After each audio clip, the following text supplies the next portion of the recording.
the 2024 BASF Science Behind Ahead of Commodity Classic. I'm Brownfield's Meghan Grebner. With us is Scott Kay. We're going to talk a little bit big picture about what's coming next from BASF. Yeah, thank you very much for being here at Commodity Classic. And for me, I think rest assured, growers, that BASF, every day you wake up, we invest $3 million into research and development. Or put another way, 11 cents every dollar earned goes back into research and development in agriculture. And so today we were sharing some of where those investments are going. And so today we shared about our digital platform that we think is going to help growers make new decisions, or I think accelerate their decisions on soybeans. But BASF's also really investing in other areas. One, I think growers are going to have more availability of some of the fungicides they've really grown to love, like Veltima, Revitech, Reviloc new this year for farmers and soybeans in the southern U.S. And I think those tools are what we call performance-driven fungicides. They clearly have set themselves apart from the current offering of our competitors. And so that is where we're seeing that. If growers want to see in their own backyard what we're talking about, they can just go to revxfields.com and find that information.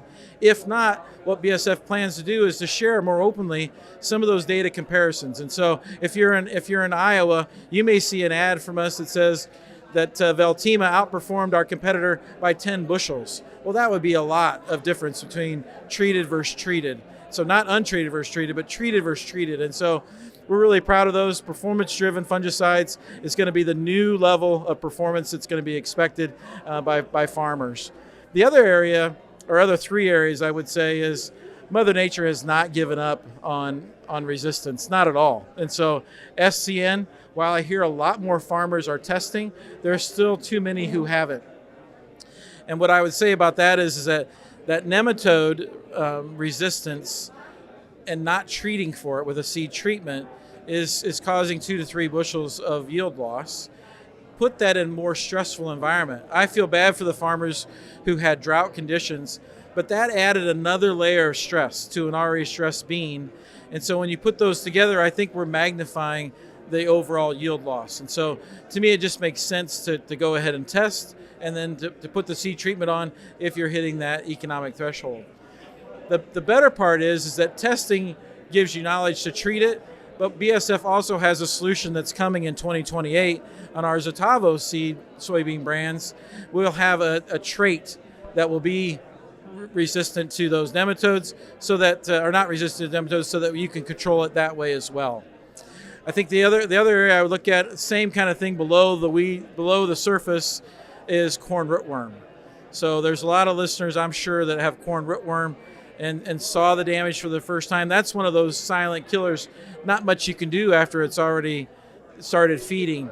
And so for us, even if you have some of the new traits, we're recommending you put Nerisma in furrow for that control, that not to take the chance of it feeding and now becoming resistant, to that new trait as well.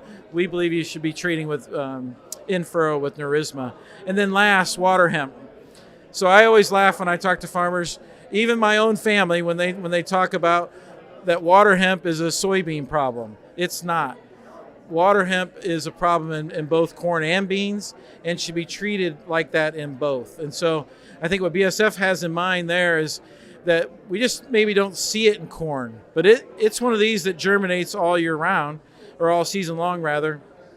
And so our opportunity is to use Certain herbicide. I think that is what's going to really help farmers change up the mode of action, change up the length of control in their cornfields.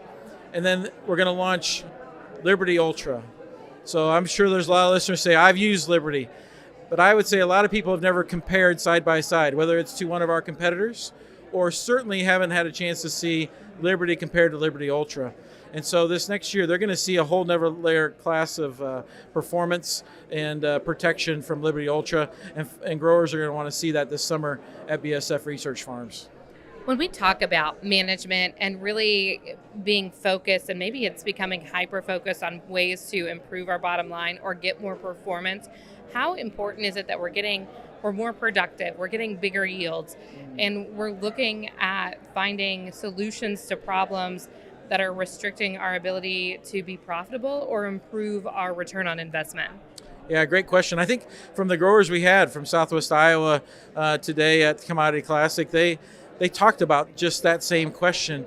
So one, what's your aspiration? So at BASF, when you purchase a bag of seed, there's 300 bushel potential in there or more.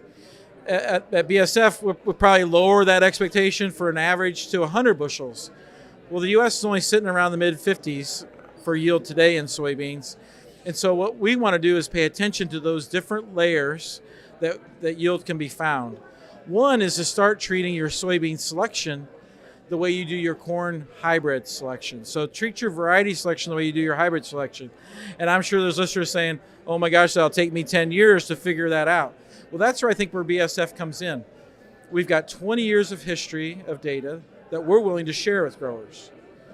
Plus, we have thousands of trials that we're repeating annually. So the 20-year history plus what we keep adding to that every year, I think that is the right direction for data to be shared.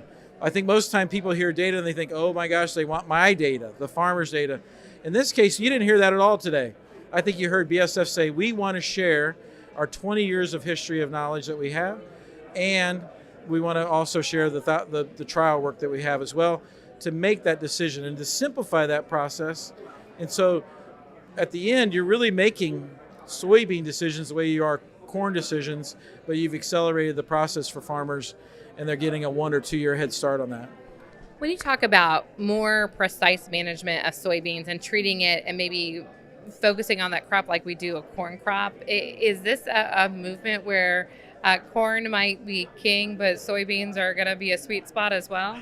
Yeah, absolutely. And I think if you're hopeful like I am, this renewable fuels topic is going to give farmers a big opportunity to capitalize on that.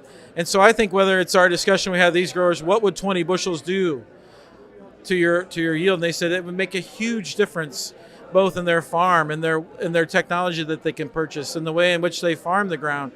And so we want to talk about how those new decisions equal more yield. And so I think that is something that farmers are going to be anxious to learn and adopt. Talk to me about the way we've looked at soybeans has changed over the years. Like oil was a byproduct and we crushed and we did this and we did that. But now that oil is a premium, the crush is a premium. It's not just a whole bean or an export. How does that change what BASF does in terms of focus on research and improving productivity? Yeah, I'll leave the whole oil and crush and the value of that to those experts. I think what BASF is here to help farmers do is to maximize that by, one, bringing new innovations with our $3 million of investment every day they wake up, bringing those new technologies like Liberty Ultra, like our Xarvio Pro, but to reimagine, what if we could select those better? What if we could place the product better? What if we talked about the seeding timing happening sooner? So I think all those kind of decisions, or like the farmer said today that were from Southwest Iowa, is that they already know that if they spray fungicides on their crop, that's a 10 to 20 bushel advantage for them. And so I think having that understanding and trying those new things will really help us to capitalize on those opportunities that you're talking about. So I'm glad the rest of the world is interested in agriculture, because farmers have the biggest job on earth. I think we all are vested in it. We just didn't know it because we both eat and need the fuel. So to me, what an opportunity we have. Scott, anything else? No, I just want to say thank you and thank farmers out there. They do have the biggest job on earth. We're hoping for a great season in 2024. And please accept our thanks from all the BASF employees across the U.S. Great to see you. Great to see you. From Houston, I'm Meghan Grebner for Brownfield.